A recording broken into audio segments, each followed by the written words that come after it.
बच्चों नमस्कार। सभी को नमस्ते। क्या आपको मेरी आवाज़ साफ सुनाई दे रही है और मेरी विजुअल तस्वीर आपको सही दिख रही है क्या?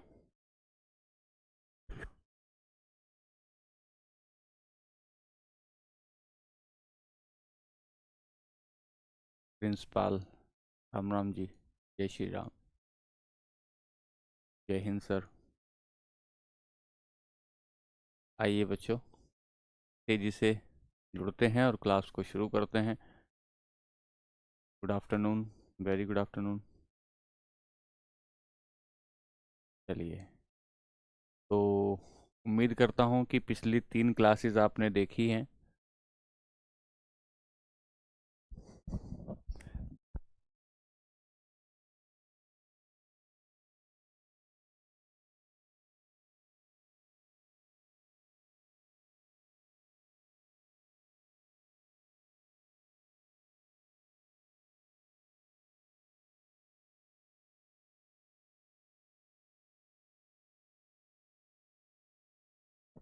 पिछली 3 क्लासेस जो हमारा बेसिक चल रहा है उस बेसिक को आपने देखा ही होगा और कोशिश करेंगे और बेहतर तरीके से पढ़ाएंगे, धीरे धीरे पढ़ाएंगे। हाँ, धीरेन्द्र धीरे पढ़ाएंगे भाई, कोई दिक्कत नहीं है, बहुत धीरे पढ़ाएंगे। अब तो हम लोग बैच में आ गए हैं तो ऐसी कोई तकलीफ नहीं है ना बच्चों? चलो, कोई तकलीफ नहीं है। आइए शुरू करते हैं पढ़ाई, है ना? हाँ, साफ साफ लिखेंगे और बहुत अच्छे से पढ़ाएंगे। आप चिंता ना करें, एक एक बात आपके दिमाग में यहीं डाल देंगे। कोशिश करेंगे आपको घर जाकर रिवीजन करने की, ज़्यादा दिमाग लगाने की कोशिश ना, आपको परेशानी ना उठानी पड़े। पूरी पूरी कोशिश रहेगी कि एकदम धमाकेदार तरीके से आपको पढ़ाया जाए, ठीक है? चिंता ना करिएगा। तो मैं कल की बताता हूँ आपको कि कल हम लोगों ने यहाँ पढ़ा था। हम लोग 1 सेकंड 2 सेकंड में सिर्फ इतनी बात करेंगे कि हम लोग यहाँ आ गए थे कि फोर्थ और 5 अवस्थाएं होती हैं, चौथी और पांचवी अवस्था होती हैं। और जो पांचवी अवस्था होती है वो बहुत ठंडी जब स्थिति आ जाती है, -273 डिग्री के टेम्परेचर पर अगर किसी चीज को ठंडा किया जाता है ना बच्चों, तो वो उसे हम कहते हैं कि ये आपकी बोस आइंस्टाइन कंडेंसेंट की स्थिति आ गई। यहाँ से आगे बढ़े थे तो हमने अवस्था परिवर्तन की बात की थी कि कैसे अवस्था परिवर्तन हो जाता है, कैसे चेंज आ जाता है किसी भी मैटर में। और चेंज आने के लिए आपने कहा कि सर, अगर आप किसी भी ऑब्जेक्ट, किसी भी मैटर को, चाहे वो ठोस हो, चाहे वो द्रव हो, चाहे वो गैस हो, हर का एक मेल्टिंग पॉइंट होता है। आप उसे गलनांक बिंदु देते हैं। आप उसे टेम्परेचर देंगे तो वो ठोस चीज हो सकता है कि द्रव में बदल जाए, और द्रव चीज हो सकता है कि भाप में बदल जाए। तो हमने कल एक बात कही थी कि अवस्था परिवर्तन हम लोग पढ़ रहे थे। आइए एक बार मैं आपको रिवीजन के साथ लेकर चलता हूं, टॉपिक पर सीधे आते हैं, इधर उधर की बात किए बगैर। तो हमने कहा था अवस्था परिवर्तन, साफ साफ लिखेंगे, बेफिक्र रहिएगा। अवस्था परिवर्तन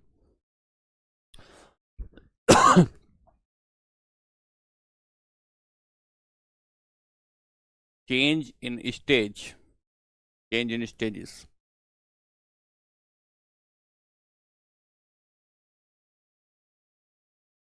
स्टेट्स ऑफ मैटर।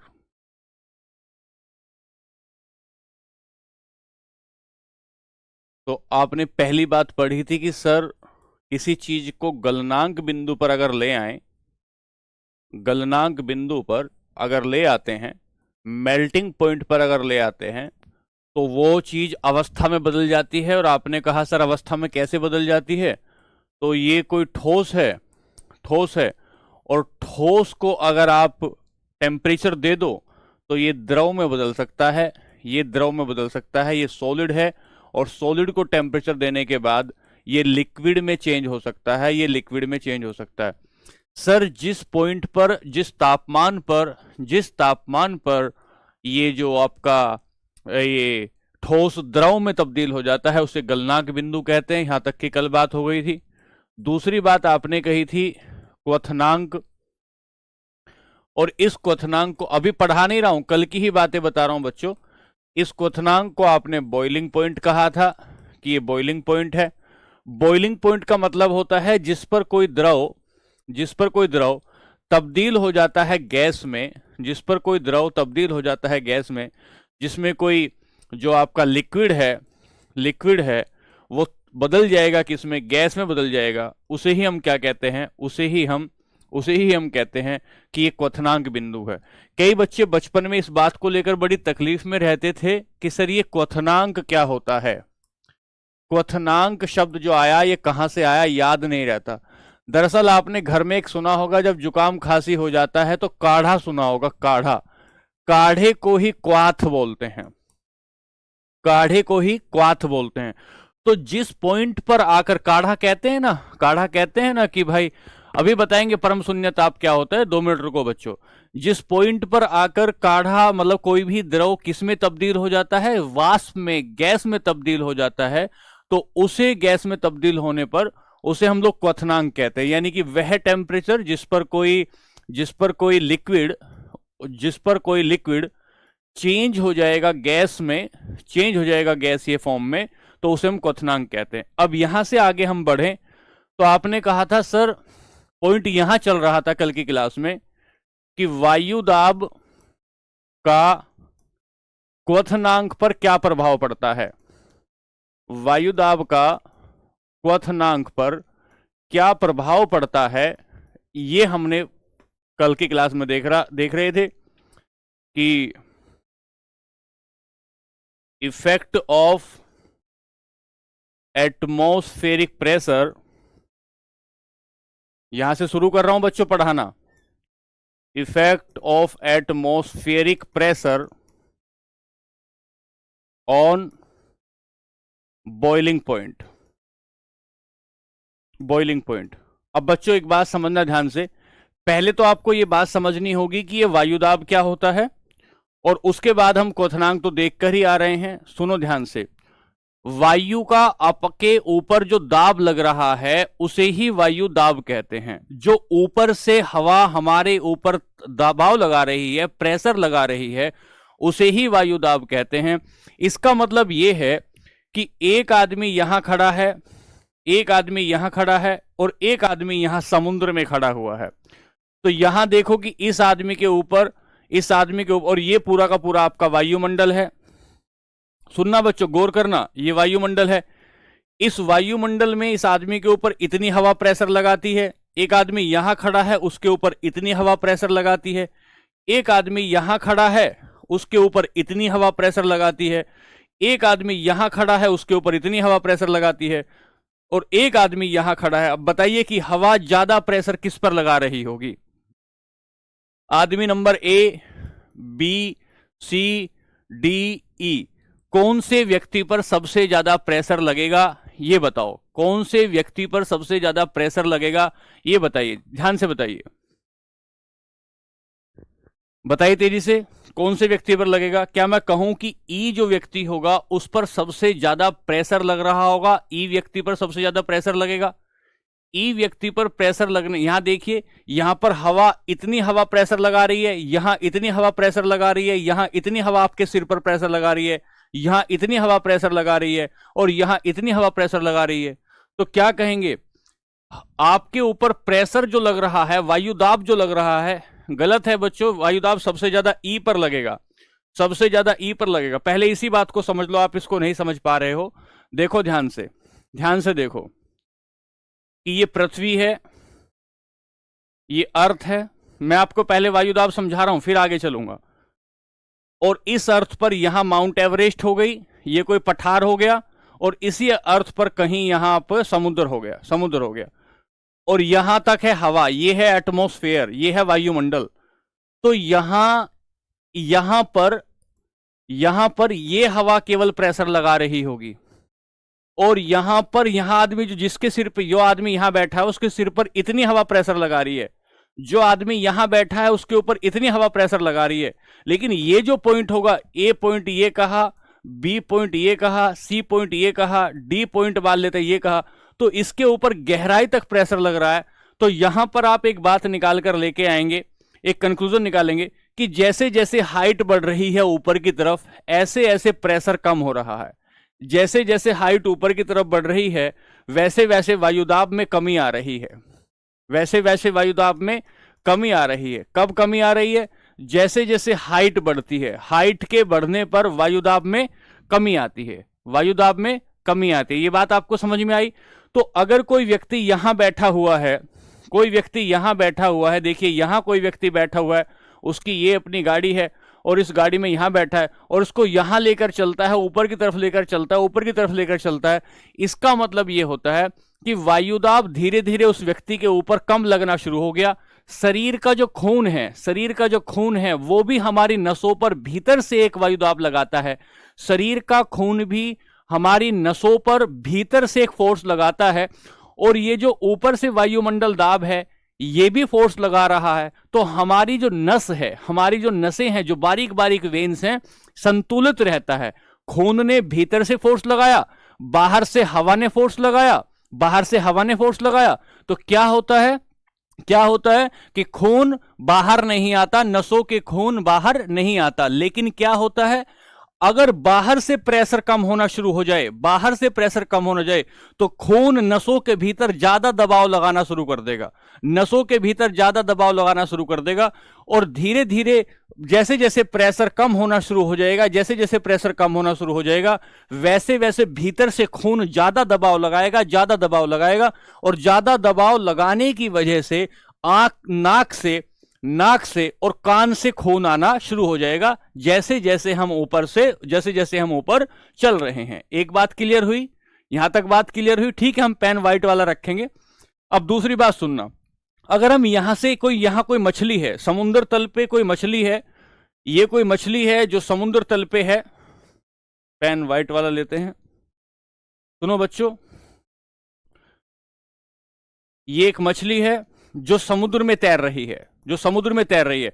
अगर हम इसे नीचे से ऊपर लेकर आते हैं, इसे हम नीचे से ऊपर लेके आए, तो अगर नीचे से ऊपर लेकर आते हैं तो ऊपर आने पर वायुदाब कम होगा, वायुदाब कम होगा।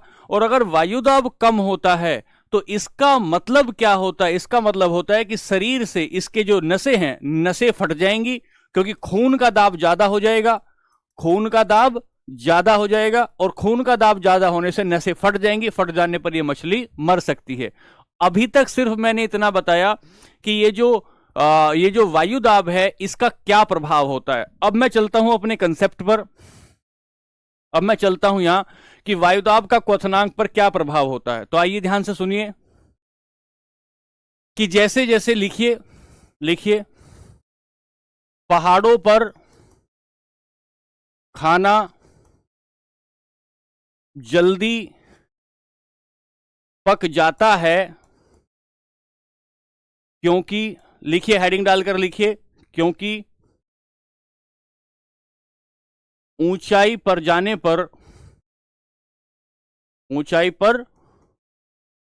पर वायुदाब में कमी आती है, वायुदाब में कमी आती है और क्वथनांक कम हो जाता है, और क्वथनांक कम हो जाता है। इस बात को समझेंगे जरा ध्यान से, क्वथनांक कम हो जाता है। बच्चे गलती से क्या करते हैं, इसका क्वथनांक बढ़ा देते हैं, इसका क्वथनांक बढ़ा देते हैं, इसका क्वथनांक बढ़ा दे। अब ध्यान से सुनना, जरा सुनो बच्चों, ध्यान से सुनना, मैं क्या बताने की कोशिश कर रहा हूं कि जैसे जैसे आप ऊपर गए तो वायु, ये आपने कहा ये आपका कोई बर्तन है, इस बर्तन में ये पानी भरा हुआ है, बर्तन में पानी भरा हुआ है।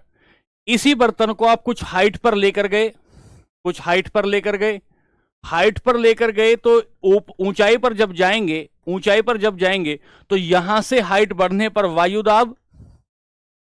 वायुदाब कम हो जाएगा। अगर वायुदाब कम हो जाता है तो इसके कणों के बीच की दूरी, इसके कणों के बीच की दूरी, वायुदाब कम होने पर आयतन बढ़ जाएगा।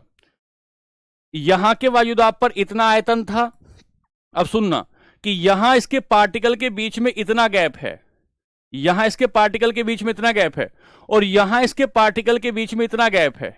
इसका मतलब यह हुआ कि जैसे ही वायुदाब कम हो गया, जैसे ही वायुदाब कम हो गया, ऐसे ही आयतन बढ़ जाता है।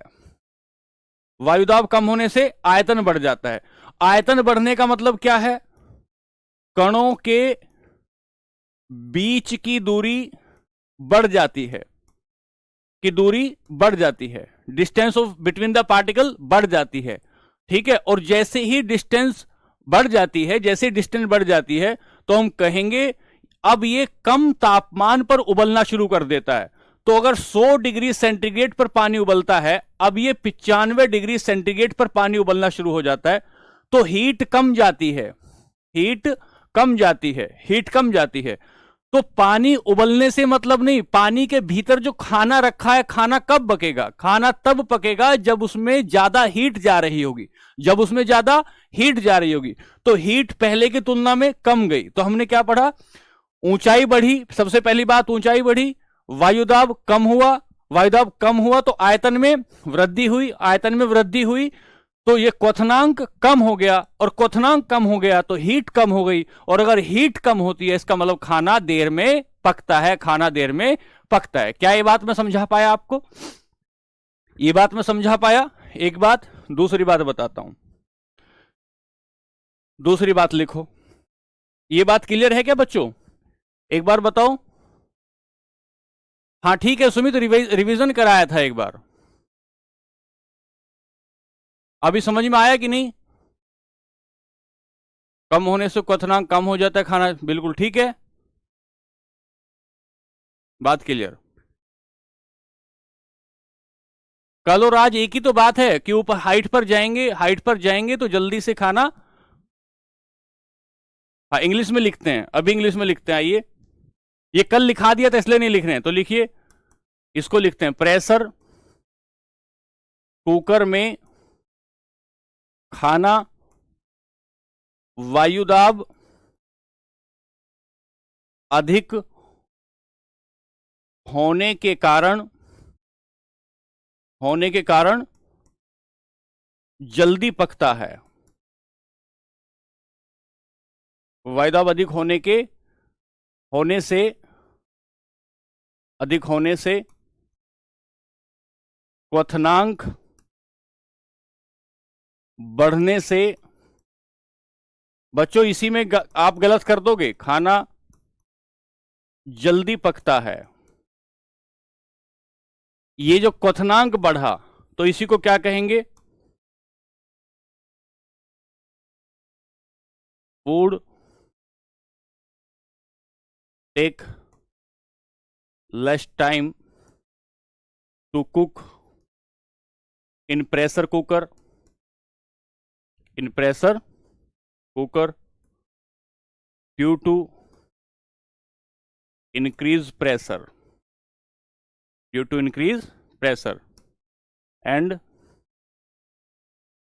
boiling point, and boiling point is increase। ये बात कल तक की यहां तक हो गई थी, ये बात कल तक की यहां तक हो गई थी। तो हमने पीछे क्या लिखा? पहाड़ों पर, अच्छा ये खाना जल्दी की जगह देर में लिखना। अरे सॉरी भाई सॉरी, ये यहां पर ये देर में पकता है, इसलिए कंफ्यूज हो रहे हैं आप, ठीक है, देर में पकता है, देर में पकता है, ठीक है, देर में पकता है, ये ऊपर लिख लीजिए। हाँ ठीक है सर, देख लिया, इधर देखो ना, इधर ये गलती से इधर जल्दी में इसको लिख दिया, ठीक है, बात समझे? यहां से आगे चलते हैं।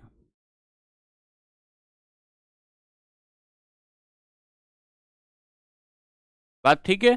हाँ चेक कर लिया है।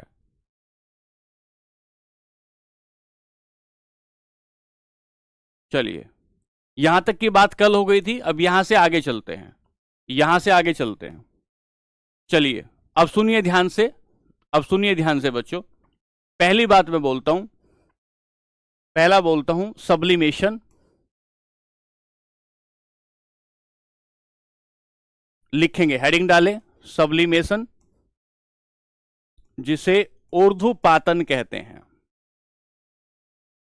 हेडिंग डालें ऊर्ध्वपातन कहते हैं, ऊर्ध्वपातन कहते हैं। यहां से सुनो ध्यान से, ऊर्ध्वपातन कहते हैं। हाँ मैं देख रहा हूं, चैट देख रहा हूं। ऊर्ध्वपातन या सब्लिमेशन कहते हैं। सब्लिमेशन का मतलब क्या है? जब कोई ठोस बिना द्रव में गए हुए, जब कोई ठोस बिना द्रव में गए हुए, बिना द्रव में गए हुए एकदम से गैस में तब्दील हो जाता है, गैस में तब्दील हो जाता है, इसे हम लोग सब्लिमेशन कहते हैं। सब्लिमेशन का मतलब क्या होता है? हम लोग पढ़ रहे हैं द्रव की अवस्थाएं, हम लोग पढ़ रहे हैं द्रव की अवस्थाएं, और द्रव की अवस्थाओं में हमने देखा कि कोई भी पदार्थ एक अवस्था से दूसरी अवस्था में तब्दील हो जाता है। हाँ सर, तब्दील हो जाता है। बच्चों मैं सभी का कमेंट देख रहा हूं, मेरे को आप शांति से पढ़ाने दीजिए, सुनिए ध्यान से, ठीक है? तो हमने कहा कि द्रव की अवस्थाएं हमने देखी, और द्रव की अवस्थाओं में एक एक जो मैटर होता है वो दूसरे अवस्था में तब्दील हो जाता है। अगर आप उसे मेल्टिंग पॉइंट दे देते हैं, अगर आप उसे गलनांक बिंदु पर ले आते हैं तो कोई ठोस द्रव में तब्दील हो जाता है। आप उसे बॉइलिंग पॉइंट पर ले आते हैं तो कोई जो मैटर होता है वो वाष्प में तब्दील हो जाता है, वो वाष्प में वेपर में भी बदल जाता है। लेकिन एक ऐसी परिस्थिति होती है, एक ऐसी प्रोसेस होता है कि जिसे सब्लिमेशन कहते हैं। और सब्लिमेशन का मतलब होता है, सब्लिमेशन का मतलब होता है कि जब कोई ठोस किसी लिक्विड में ना बदले और डायरेक्ट गैस में बदल जाता है, डायरेक्ट गैस में बदल जाता है, तो इसे हम लोग सब्लिमेशन कहते हैं। बच्चों समझने की कोशिश करो, क्या कहा सब्लिमेशन? सब्लिमेशन एक प्रक्रिया, सब्लिमेशन एक प्रक्रिया जिसमें कोई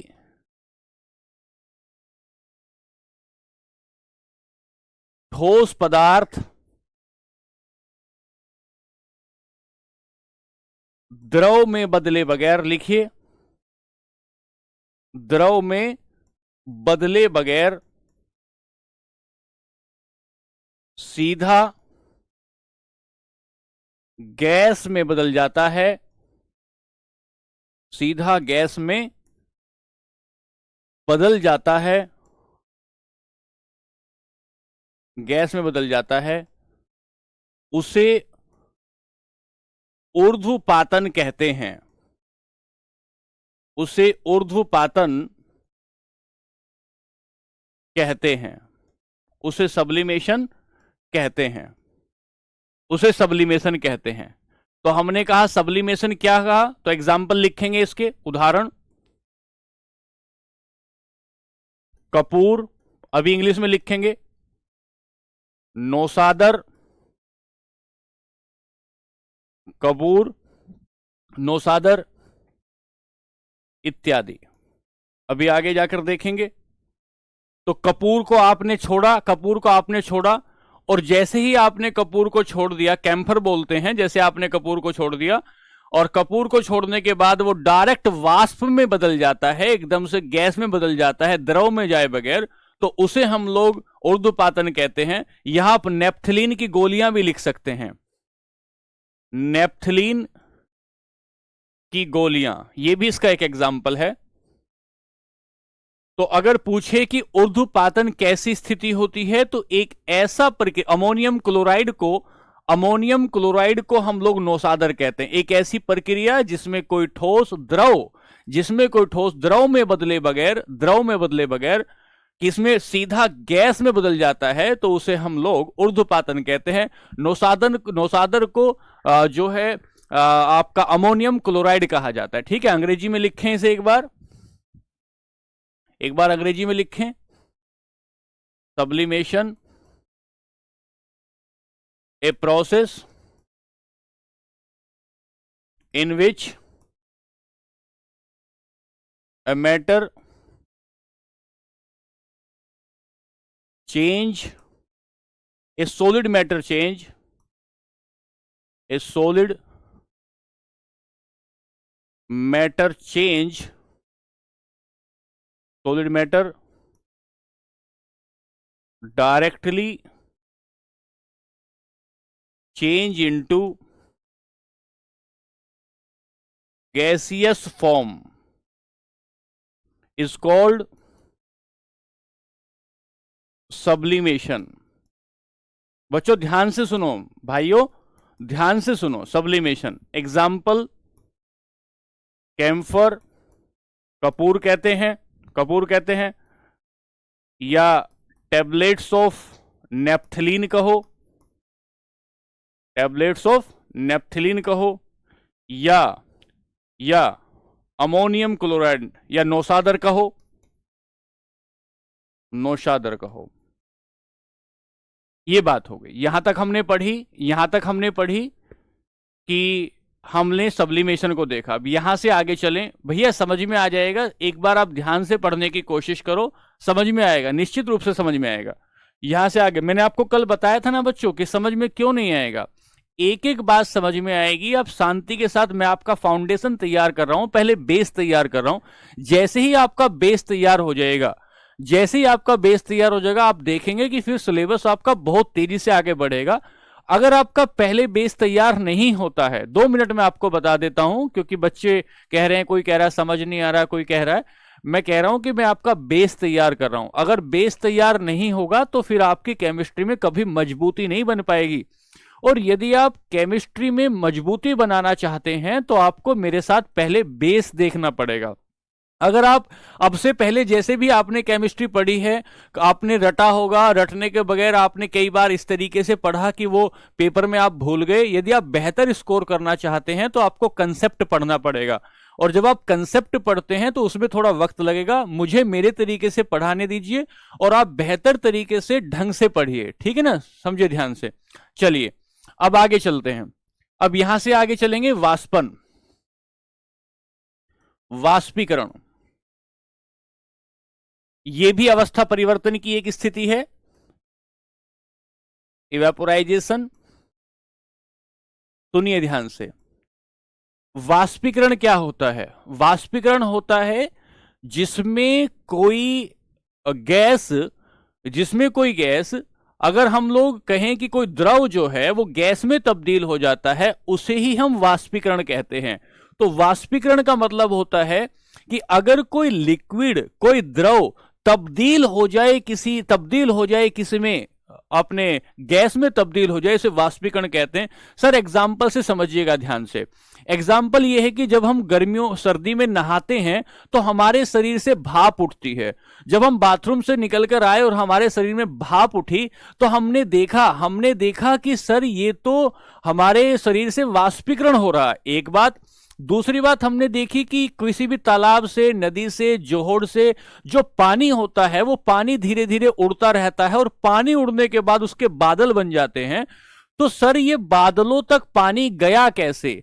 बादलों तक पानी जाने के लिए एक प्रक्रिया हुई जिसे वाष्पीकरण कहा गया, जिसे आपने वाष्पीकरण कहा। सर जब मैं चाय बनाता हूं तो चाय बनाते बनाते उसमें से ऊपर भाप उठना शुरू हो जाती है।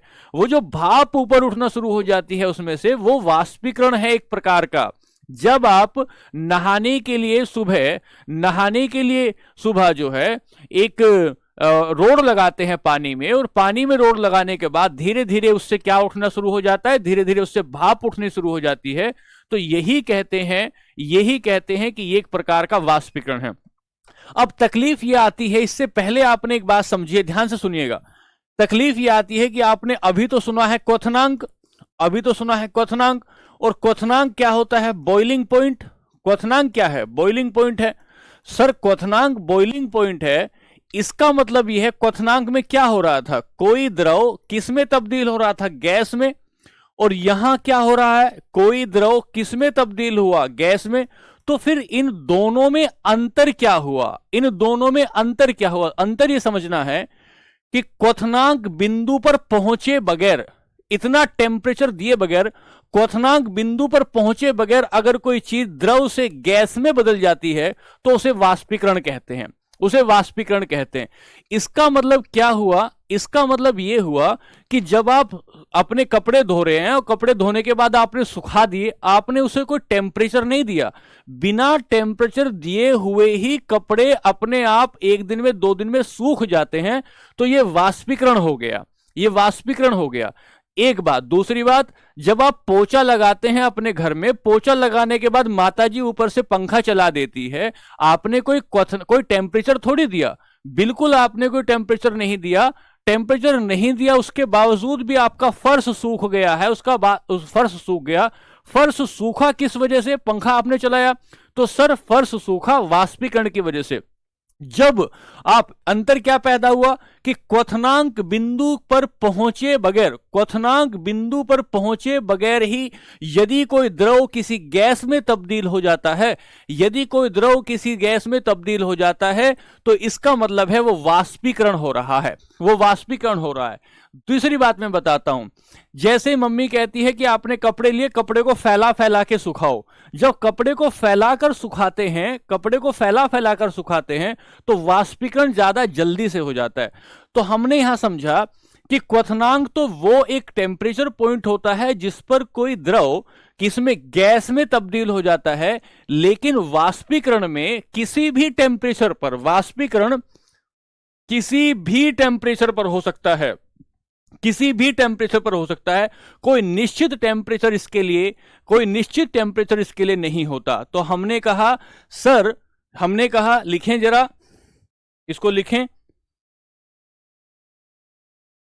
वाष्पीकरण, वेपराइजेशन, किसी द्रव का क्वथनांक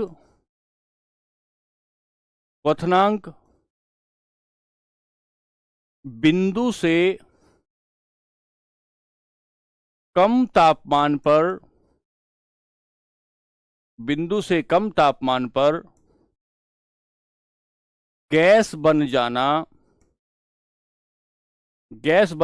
की प्रक्रिया वाष्पीकरण कहलाती है। वाष्पीकरण, बच्चों एनसीईआरटी का बेस लेकर चल रहा हूं आपका मैं, कहलाती है, वाष्पीकरण की प्रक्रिया कहलाती है। ठीक है, वाष्पीकरण की प्रक्रिया कहलाती है। पेट्रोल का वाष्पन होता है, उससे बाद में 1 मिनट में देखेंगे। तो लिखिए, क्वथनांक बिंदु पे कम तापमान पर गैस बन जाने की प्रक्रिया वाष्पीकरण कहलाती है। उदाहरण, कपड़ों का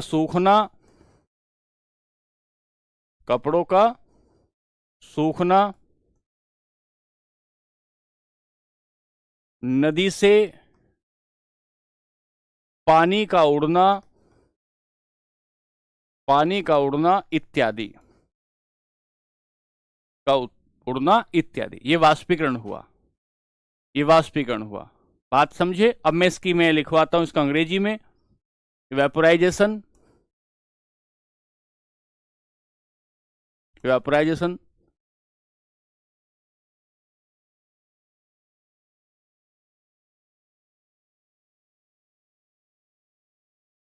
a process in which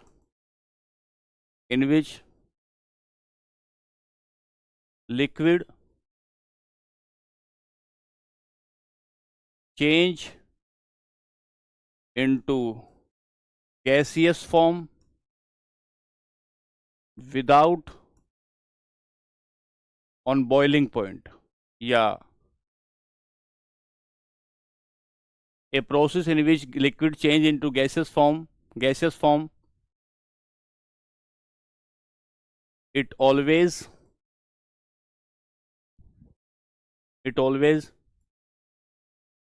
less from boiling point.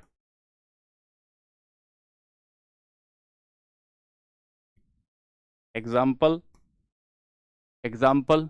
बात समझे कि नहीं? हाँ, इंग्लिश में लिख तो रहे हैं बच्चे। एग्जाम्पल लिखें। एग्जाम्पल कि water change into water vapor, पानी में इसका बदल जाना, वाष्पीकरण हुआ, वाष्पीकरण हुआ। क्यों कंफ्यूज हो रहे हैं विवेक भाई, क्या बात है, क्यों कंफ्यूज हो रहे हैं, ऐसी क्या बात है? तो हमने लिखा without reaching at its boiling point, हाँ बिल्कुल कह सकते हैं। यहां से आगे लिखें, वाष्पीकरण को प्रभावित करने वाले कारक, फैक्टर्स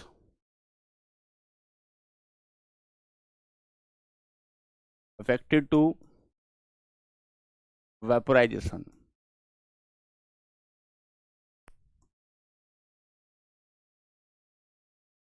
पहली बात सुनिए ध्यान से, एक बात, एरिया क्षेत्रफल, सतह का क्षेत्रफल, सतह का क्षेत्रफल, ध्यान से सुनिए, ध्यान से सुनेंगे, अगर कमेंट में ध्यान लगाते रहेंगे तो कैसे भाई समझ में आएगा, ये बताइए आप, है ना, कैसे समझ में आएगा? धीरे धीरे धीरे धीरे आप जो है समझेंगे मेरे साथ, एक एक जो है कनेक्टिविटी मेरे साथ बनेगी, कनेक्टिविटी बनेगी, उसके बाद हम लोग बेहतर तरीके से समझ पाएंगे। अगर आप सारा दिमाग कमेंट बॉक्स में लगा देंगे तो समझ कैसे पाएंगे, और मैं आपको कैसे बेहतर तरीके से समझा पाऊंगा? बेहतर तरीके से समझाने के लिए, बहुत अप्लाइड केमिस्ट्री पढ़ाने के लिए, ठीक है, तो मेरे को तो थोड़ा सा आपको बताना पड़ेगा ना। चलिए नोट्स बनाते चलें, नोट्स बनाते चलें, यहां से आगे चले।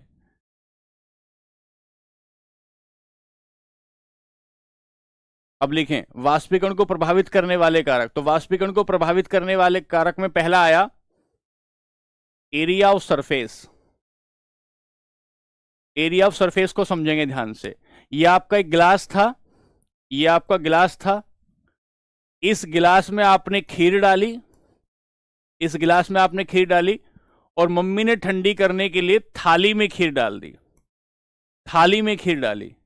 अब ये बताइए मुझे, ये बताइए कि यहां से यहां जाने पर एरिया घटा या बढ़ा?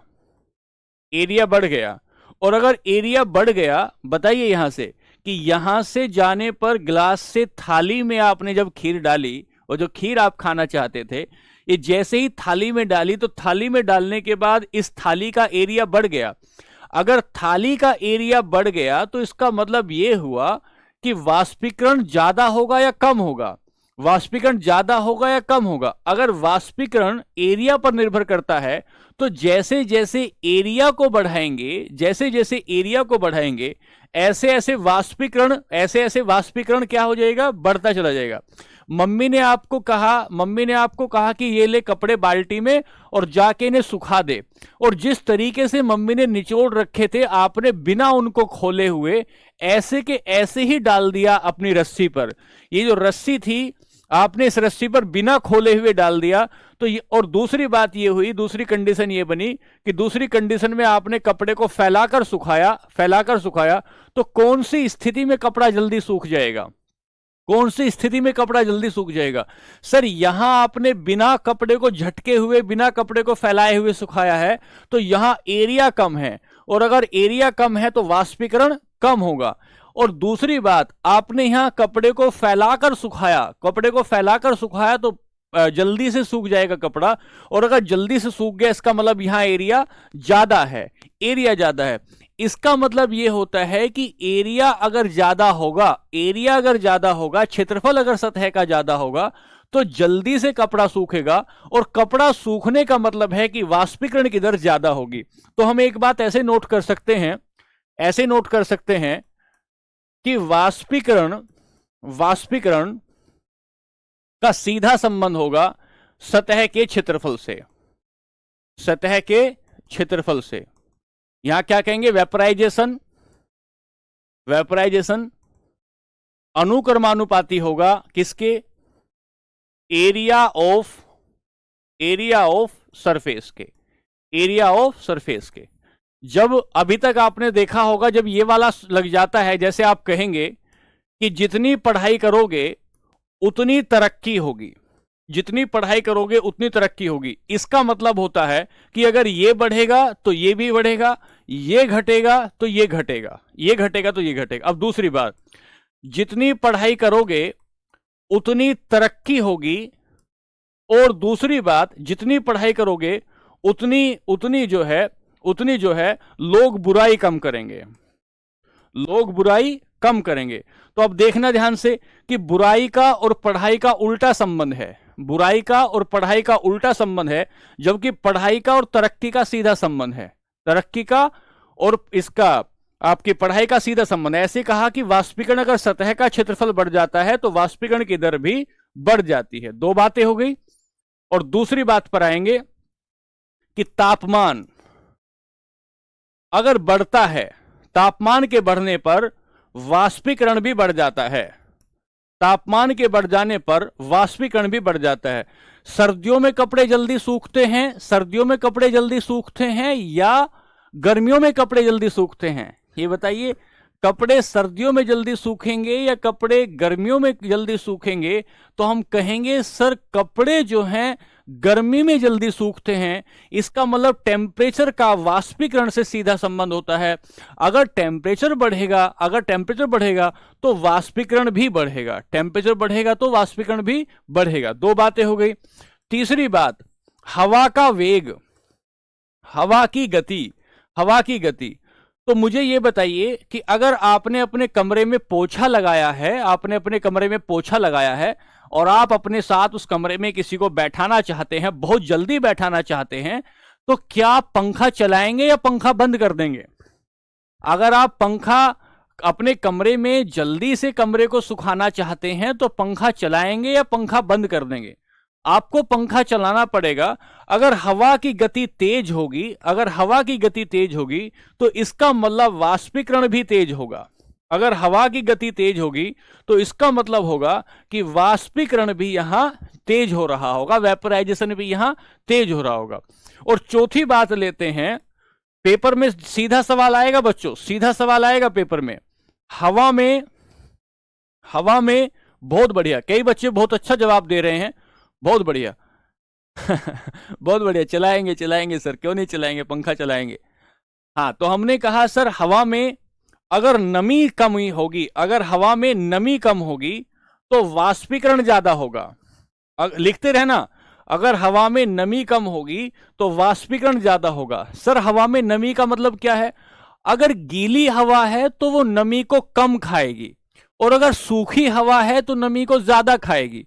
अब मुझे ये बताइए कि लू में कपड़े जल्दी सूखते हैं, लू में गीले खेत जल्दी सूखते हैं, लू में जो है सड़कें जल्दी सूख जाती हैं, गीली सड़कें जल्दी सूख जाती हैं, देर से सूखती हैं या देर से सूखती हैं।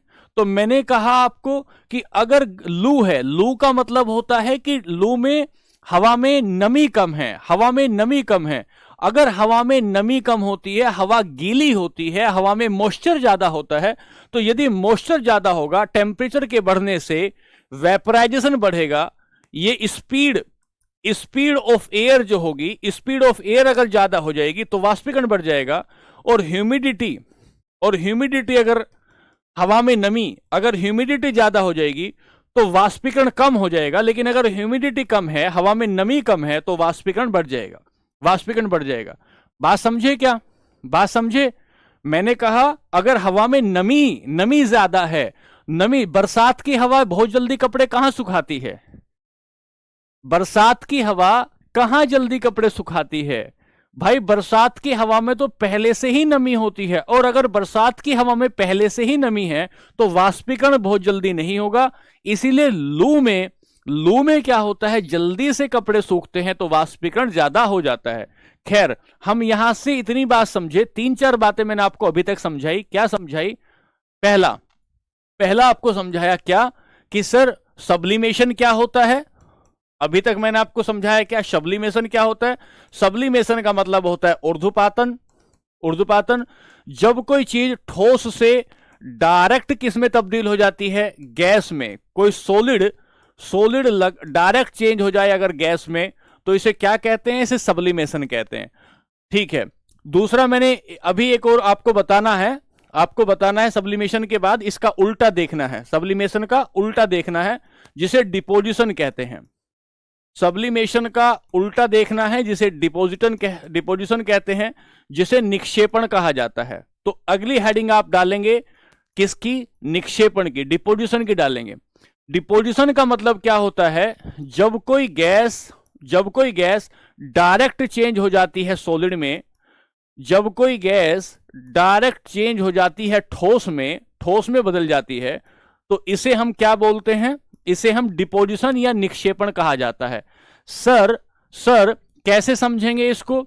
सर कार्बन डाइऑक्साइड जो है अगर इसे हम बहुत कम टेम्परेचर दें, कार्बन डाइऑक्साइड को अगर हम बहुत कम टेम्परेचर देते हैं तो ये ड्राई आइस में तब्दील हो जाती है, ये शुष्क बर्फ में तब्दील हो जाती है, ड्राई आइस या शुष्क बर्फ में तब्दील हो जाती है। तो जैसे हमने सब्लिमेशन को समझा था, तो सब्लिमेशन होता है ठोस को गैस में तब्दील करना, और निक्षेपण होता है गैस को सॉलिड में चेंज करना। डिपोजिशन का एग्जाम्पल क्या होता है? डिपोजिशन का एग्जाम्पल होता है कि अगर आप किसी कार्बन डाइऑक्साइड को बहुत कम टेम्परेचर देते हैं तो वो कार्बन डाइऑक्साइड शुष्क बर्फ में तब्दील हो जाती है, ड्राई आइस में तब्दील हो जाती है। ये निक्षेपण का। यहां से तीसरी बात आपने समझी और वो आपने कहा इवेपोराइजेशन क्या होता है। इवेपोराइजेशन क्या होता है, वाष्पीकरण क्या होता है, और वाष्पीकरण के कितने फैक्टर होते हैं, किन किन बातों पर वो निर्भर करता है। ये सारी बातें अभी तक की क्लास में आपने समझी। बताइए यहां तक समझ में आया कि नहीं? बताइए जल्दी से। 3 बातें अभी तक मैंने आपको बताई है, सब्लिमेशन, डिपोजिशन, निक्षेपण, और तीसरी बात इवेपोराइजेशन। 3 बातें मैंने आपको बताई है। बात समझ में आई कि नहीं? निक्षेपण नहीं कर, निक्षेपण यहां बताया ना भाई, यहां बताया ना सीधा। मैंने क्या बताया? मैंने बताया कि सब्लिमेशन का उल्टा होता है, बात क्लियर है? ये उल्टा है डिपोजिशन की परिभाषा। अभी लिखेंगे, यहां तक ठीक है। अब लिखें, डिपोजिशन लिख लो, एक बार लिखो डिपोजिशन। इवेपोरेशन के बाद लिखो डिपोजिशन, यहां लिखो निक्षेपण, लिखो इसकी परिभाषा। एक प्रक्रिया जिसमें कोई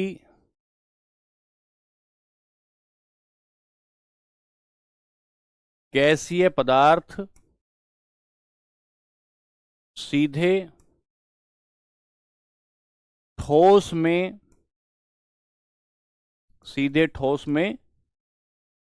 बदल जाता है, उसे निक्षेपण कहते हैं। जैसे कार्बन डाइऑक्साइड का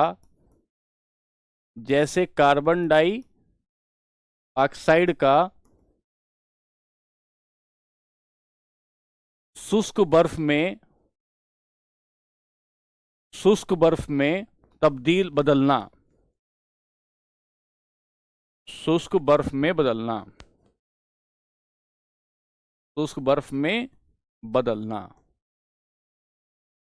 बर्फ में बदलना। ठीक है, तो लिखें अंग्रेजी में, a process at which gas directly change into solid. और एग्जाम्पल लिखा CO2 का ड्राई आइस में चेंज होना।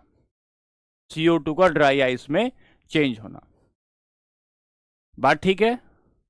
ये बताया CO2 का ड्राई आइस में चेंज होना। यहां से आगे लिखें।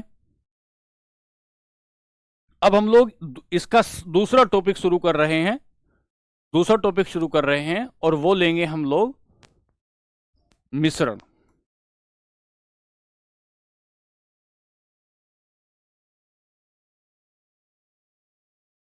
तो अब ध्यान से सुनिएगा बच्चों, ध्यान से सुनिएगा। पिछली क्लास में मैंने आपको, जो पहली क्लास हमारी हुई थी, उस पहली क्लास में मैंने पदार्थ का वर्गीकरण किया था, क्लासिफिकेशन ऑफ पदार्थ का वर्गीकरण किया था, क्लासिफिकेशन ऑफ मैटर किया था क्लासिफिकेशन ऑफ मैटर। इस क्लासिफिकेशन ऑफ मैटर में मैंने एक किया था भौतिक वर्गीकरण।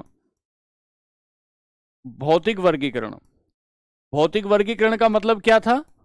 Physical classification. बच्चों ध्यान से पढ़ना, प्यारे बच्चों ध्यान से पढ़ना, एक एक बात धीरे धीरे समझाऊंगा, चिंता मत करना। फिजिकल क्लासिफिकेशन, और ऐसे बताया एक मैंने आपको रासायनिक क्लासिफिकेशन या रासायनिक वर्गीकरण। और जब मैं आपको रासायनिक वर्गीकरण पढ़ा रहा था तो केमिकल क्लासिफिकेशन।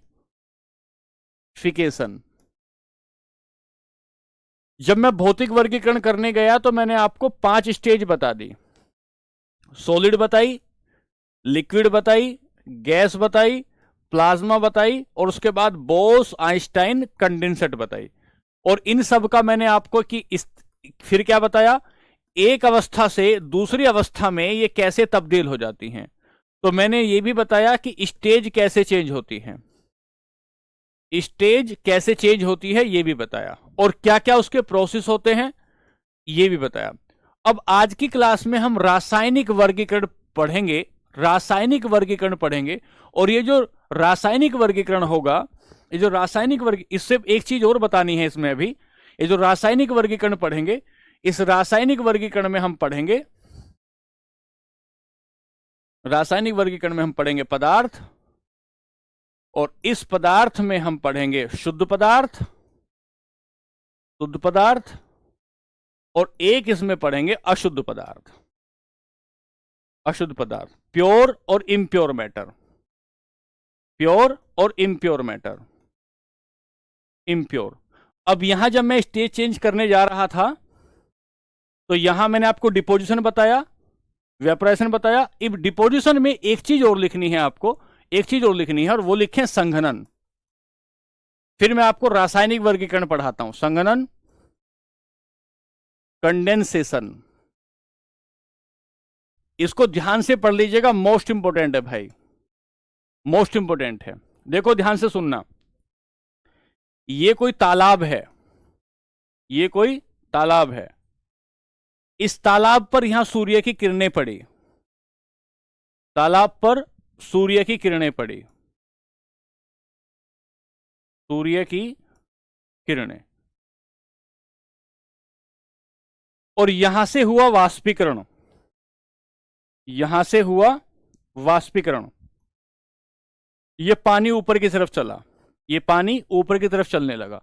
जब ये पानी ऊपर की तरफ चलने लगा तो जैसे जैसे आप धरती से ऊपर की तरफ जाएंगे, जैसे जैसे आप धरती से ऊपर की तरफ जाएंगे, तो 165 मीटर ऊपर जाकर 1 डिग्री सेंटीग्रेड तापमान कम होगा, 1 डिग्री सेंटीग्रेड तापमान कम होगा। 165 मीटर ऊपर जाने पर 1 डिग्री सेंटीग्रेड तापमान में कमी आएगी, 1 डिग्री सेंटीग्रेड तापमान में कमी आएगी। इसका मतलब यह होगा कि जैसे जैसे आप यहां से ऊपर गए, जैसे जैसे यहां से ऊपर गए, ऐसे ऐसे टेम्परेचर कम हो गया, और टेम्परेचर कम होने पर ये जो वाष्प थी, ये जो वाष्प थी, ये वाष्प ऊपर जाकर बादल बन जाएगी, ये वाष्प ऊपर जाकर बादल बन जाएगी। तो अगर ये इस वाष्प को कहें, इस वाष्प को कहें, मैं सबके कमेंट देख रहा हूं बच्चों, आप ध्यान से पढ़ने में दिमाग क्यों नहीं लगा रहे हैं? क्या दिक्कत आ रही है आपको, बताइए। कोई कहता है मेरा ओबीसी का सर्टिफिकेट नहीं है, कोई कहता है अब मेरा कमेंट नहीं देख रहे हैं। बच्चों ध्यान से नहीं पढ़ोगे तो कैसे काम चल पाएगा?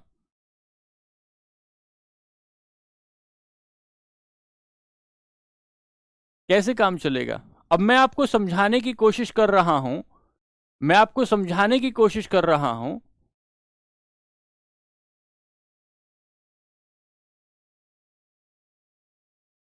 पढ़ो ध्यान से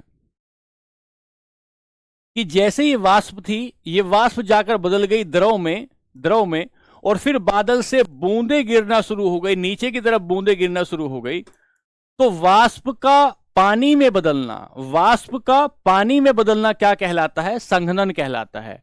वाष्प का पानी में बदलना संघनन कहलाता है। तो लिखें, ये कल हम लोग क्लासिफिकेशन करेंगे, लेकिन उससे पहले संघनन पढ़ लीजिए। कंडेंसेशन, इसकी हेडिंग लिख लीजिए। क्या कहते हैं कि वाष्प का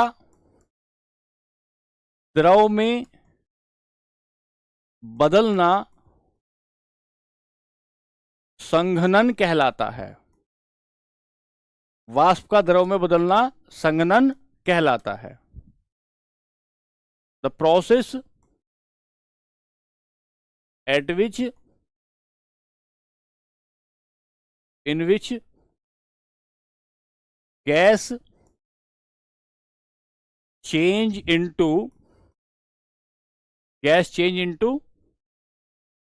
liquid is called condensation, संघनन कहलाता है। और उदाहरण दिया आपने बादल का बनना, फॉर्मेशन ऑफ क्लाउड्स। दूसरा, पानी की बूंद, जो पानी की बूंद होती है वो भी संघनन का ही एग्जाम्पल है। पानी की बूंद, तो क्या कहेंगे? Water due. ये खेत में जाते हो तो पाला पड़ता है, पाला पड़ना, पाला, फ्रोस्ट।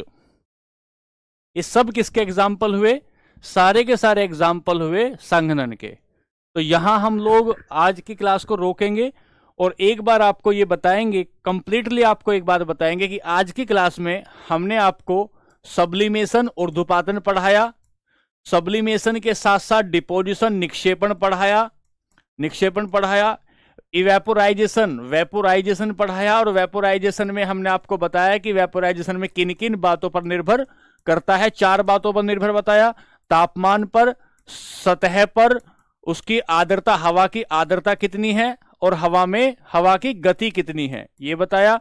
और अल्टीमेटली हमने आपको बताया कंडेंसेशन किसे कहते हैं, कंडेंसेशन किसे कहते हैं। ये हमारा एक टॉपिक खत्म हुआ। और कल की क्लास में हम लोग इसके आंसर, क्वेश्चन आंसर लेंगे। कल की क्लास में पीवाईक्यू लेंगे। और पीवाईक्यू के बाद अगला टॉपिक जो शुरू करेंगे वो अगला टॉपिक होगा हमारा ये जो आपका पदार्थ का जो निक्षेपण था, पदार्थ का जो वर्गीकरण था, रासायनिक वर्गीकरण। इधर तो नहीं आ रहा है ये वाला, ये तो नेक्स्ट टॉपिक जो हमारा होगा वो ये होगा। ठीक है बच्चों, समझ में आया आपको?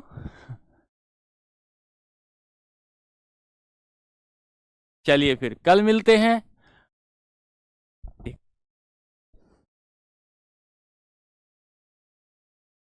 हाँ, कल तो ऑफ रहेगा। परसों हम लोग मिलेंगे और धीरे धीरे केमिस्ट्री को मजबूत करेंगे। आप चिंता मत करिए, धीरे धीरे केमिस्ट्री को मजबूत करते चलेंगे। मेरे को बेसिक पढ़ाने दीजिए। सभी के कमेंट में पढ़ रहा हूं, बहुत अच्छे कमेंट है, सबको बहुत अच्छे से समझ में आ रहा है, बहुत बढ़िया से समझ में आ रहा है। मुझे बहुत अच्छा लगा, आप लोग इतने अच्छे तरीके से पढ़ रहे हैं। फिर मिलते हैं। आज के लिए नमस्ते, खुश रहिए, आनंदित रहिए। सबको नमस्कार।